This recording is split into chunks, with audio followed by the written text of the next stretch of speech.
जीवन के आखिरी पलों में न जाने क्यों आज मेरा मन खुद से बातें करने को हो गया। सोचा, अपनी जिंदगी की कथा या व्यथा मेज पर पड़े कोरे कागजों पर अक्षरों के रूप में अंकित कर दूं। यह मैं हूँ। मेरा नाम अनीता है। कहाँ पैदा हुई ये तो पता नहीं, पर इतना ज़रूर याद है कि मेरे पिता कनाडा में भारतीय दूतावास में एक अच्छे पद पर तैनात थे। उनका ऑफिस राजधानी ओटावा में था। माँ भी उन्हीं के साथ रहती थीं। मैं और मेरा भाई मॉन्ट्रियल में मौसी के यहाँ रहते थे। मेरी पढ़ाई की शुरुआत वहीं से हुई। मेरा भाई रोहन मुझसे 5 साल बड़ा था। स्कूल घर के पास ही था, मुश्किल से 3 से 4 मिनट का रास्ता था। तमाम बच्चे पैदल ही स्कूल आते जाते थे, लेकिन हमारे घर और स्कूल के बीच एक बड़ी सड़क थी जिस पर तेज़ रफ्तार से कारें आती जाती थीं। इसलिए वहाँ के कानून के हिसाब से स्कूल बस हमें लेने और छोड़ने आती थी। घर में हम हिंदी बोलते थे, जबकि स्कूल में फ्रेंच और अंग्रेज़ी पढ़नी और बोलनी पड़ती थी। वहाँ की भाषा फ्रेंच थी। वहाँ सभी फ्रेंच में बातें करते थे। दुकानों के साइन बोर्ड, सड़कों के नाम, सब कुछ फ्रेंच में थे, जबकि मुझे फ्रेंच से बड़ी चिढ़ थी।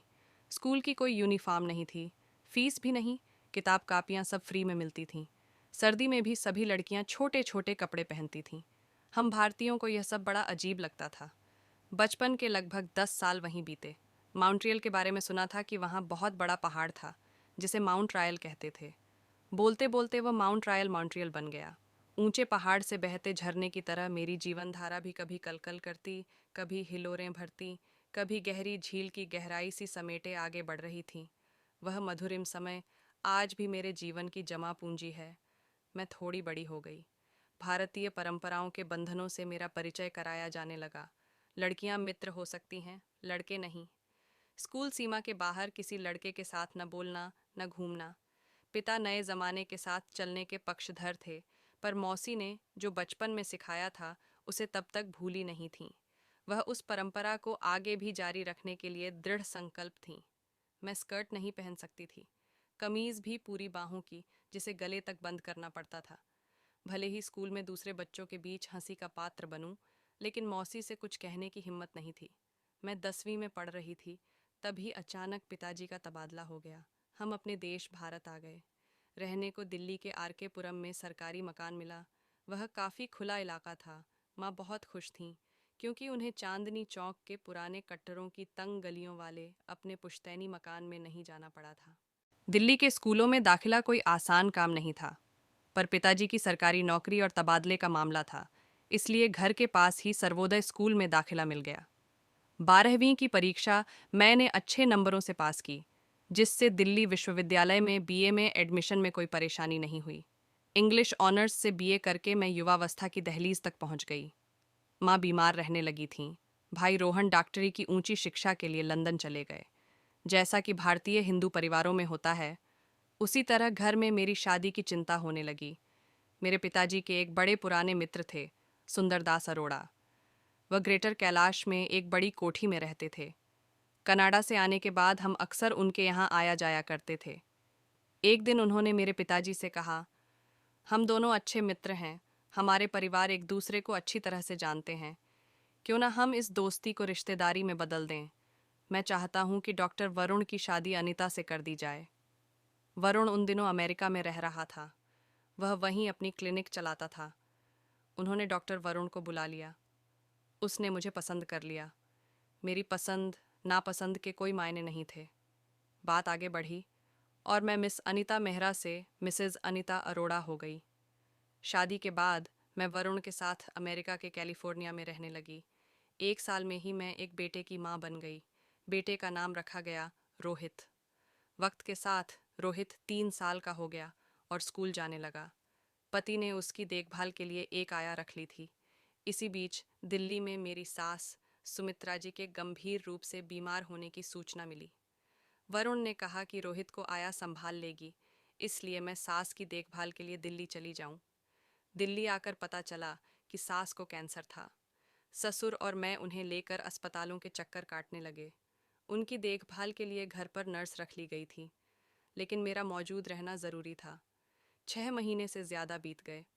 सास की हालत में काफ़ी सुधार आ गया, तो मैंने कैलिफोर्निया जाने की तैयारी शुरू कर दी। शुरू शुरू में वरुण लगभग रोज़ ही फ़ोन करके माँ का हालचाल पूछता रहा। मैं भी अक्सर फ़ोन करके रोहित के बारे में जानकारी लेती रहती थी, लेकिन अचानक वरुण के फ़ोन आने बंद हो गए। मैं फ़ोन करती तो उधर से फ़ोन नहीं उठता। मुझे चिंता होने लगी। वरुण से बात किए बगैर वहाँ कैसे जा सकती थी? जब वरुण से बात नहीं हो सकी, तो मेरे ससुर ने अपने दूर के किसी रिश्तेदार से वरुण के बारे में पता करने को कहा। उन्होंने पता करके बताया कि वरुण किसी मारिया से शादी करके नाइजीरिया चला गया है। उसके बाद वरुण का कुछ पता नहीं चला। हम सभी हैरान रह गए। रोहित के बारे में पता करने में कैलिफोर्निया गई, पर उसके बारे में किसी को कुछ पता नहीं था, न परिचितों को, न आस पड़ोस वालों को। मैं अकेली होटलों में कितने दिन रुक सकती थी? थक हार कर लौट आई। मेरे ससुर और पिता की तमाम कोशिशों के बाद भी न वरुण का पता चला, न रोहित का। एक गहरा घाव भीतर ही भीतर रिश्ता रहा। कुछ दिन बीते थे कि मेरे माता पिता की एक सड़क हादसे में मौत हो गई। भाई रोहन एक अंग्रेज महिला से शादी करके लंदन में बस गया था। माता पिता की मौत पर दोनों दिल्ली आए थे। वे लोग चांदनी चौक का पुश्तैनी मकान बेचकर वापस चले गए। मुझे सांत्वना देने के सिवाय और वे कर भी क्या सकते थे? ग्रेटर कैलाश की उस विशाल कोठी में मेरे दिन गुजरने लगे। समय बिताने और मानसिक तनाव से बचने के लिए मैं एक स्कूल में पढ़ाने लगी थी। स्कूल से घर लौटती तो मेरे सास ससुर दरवाजे पर मेरी बाट जोहते मिलते।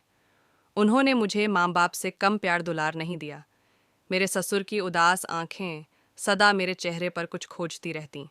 वह अक्सर कहते, मैं तुम्हारे पिता और तुम्हारा अपराधी हूँ। मेरे बेटे ने मेरे हाथों न जाने किस जन्म का पाप करवाया है। सास भी अक्सर अपनी कोख को कोसती रहती। मेरे बेटे ने जघन्य पाप किया है। इतनी सुंदर पत्नी के रहते उसने बिना बताए दूसरी शादी कर ली। मेरे पोते को भी ले गया। जिंदा भी हो तो मैं कभी उसका मुंह न देखूं। पोते का ध्यान आते ही उनकी आंखों में एक चमक सी आ जाती, पर वह मेरी तरह पत्थर के दिल वाली नहीं थीं। कुछ ही दिनों में चल बसीं। मेरे ससुर ने भी चारपाई पकड़ ली। 6 से 7 महीने बीते होंगे कि एक दिन उन्होंने पास बैठाकर कहा, बेटा, तुमसे एक खास बात करनी है। मैंने अपने छोटे बेटे अरुण से बात कर ली है। मैं तुम्हारे नाम मकान की वसीयत करना चाहता था।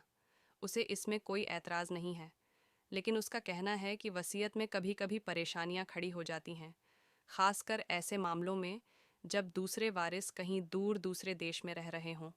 उसकी राय है कि वसीयत के बजाय यह संपत्ति अब भी तुम्हारे नाम कर दूं। अरुण मेरे पति का छोटा भाई था जो जर्मनी में रहता था। उसका कहना था कि यह संपत्ति मेरे नाम हो जाएगी तो मेरे मन में एक आर्थिक सुरक्षा की भावना बनी रहेगी। ससुर ने कोठी मेरे नाम पर कर दी। कुछ दिनों बाद ससुर भी अपने मन का बोझ कुछ हल्का करके स्वर्ग सिधार गए। इसके बाद मैं अकेली रह गई। कहने को नौकर राजू था, लेकिन वह इतना छोटा था कि उसकी सिर्फ गिनती ही की जा सकती थी। जब वह 5 साल का था, तब उसकी माँ उसे साथ लेकर हमारे यहाँ काम करने आई थी। उसकी माँ की मौत हो गई तो राजू मेरे यहाँ ही रहने लगा था। कुछ दिनों तक वह स्कूल भी गया था, लेकिन पढ़ाई में उसका मन नहीं लगा तो उसने स्कूल जाना बंद कर दिया। इसके बाद मैंने ही उसे हिंदी पढ़ना लिखना सिखा दिया था। जिंदगी का एक एक दिन बीतने लगा, लेकिन अकेलेपन से डर जरूर लगता था। ससुर जी की मौत पर देवर अरुण जर्मनी से आया था। मेरे अकेले हो जाने की चिंता उसे भी थी। इसी वजह से कुछ दिनों बाद उसने फ़ोन करके कहा था कि उसके एक मित्र के पिता सरदार नानक सिंह अपनी पत्नी के साथ दिल्ली रहने आ रहे हैं। अगर मुझे आपत्ति न हो तो मकान का निचला हिस्सा उन्हें किराए पर दे दूं। वह सज्जन पुरुष हैं। उनके रहने से हमें सुरक्षा भी मिलती रहेगी और कुछ आमदनी भी हो जाएगी। मुझे क्या आपत्ति होती? मैं मकान के ऊपर वाले हिस्से में रहती थी। नीचे का हिस्सा खाली पड़ा था, इसलिए मैंने नीचे वाला हिस्सा किराए पर दे दिया। सचमुच वह बहुत सज्जन पुरुष थे। अब मैं नानक सिंह की छत्र छाया में रहने लगी। जितना स्नेह और अपनापन मुझे नानक सिंह जी ने दिया, जिसके कारण मेरे मन में उनके साथ होली खेलने के अरमान जागने लगे, क्यों कि मेरे पति ने मुझे छोड़ दिया था। इस कारण से मैंने अब तक किसी के साथ भी होली खेलने का आनंद नहीं लिया था। एक औरत बिना होली खेले नहीं रह सकती। और फिर तभी अचानक मैंने एक दिन नानक साहब से कहा, साहब, क्या आप मेरे साथ होली खेलेंगे? क्योंकि आपके साथ मेरा होली खेलने का बहुत मन है। तब नानक साहब ने कहा, क्यों नहीं, ज़रूर, वैसे मैं भी होली खेलने के लिए परेशान था। शायद आपकी कारण मेरी परेशानी दूर हो जाएंगी। और फिर उस दिन हम दोनों ने मिलकर होली का खेल खेला और भरपूर होली का मज़ा लिया। तब से रोज़ नानक साहब मेरे साथ होली खेलने का मज़ा लेने लगे। अब मेरा भी काम होने लगा और उनका भी।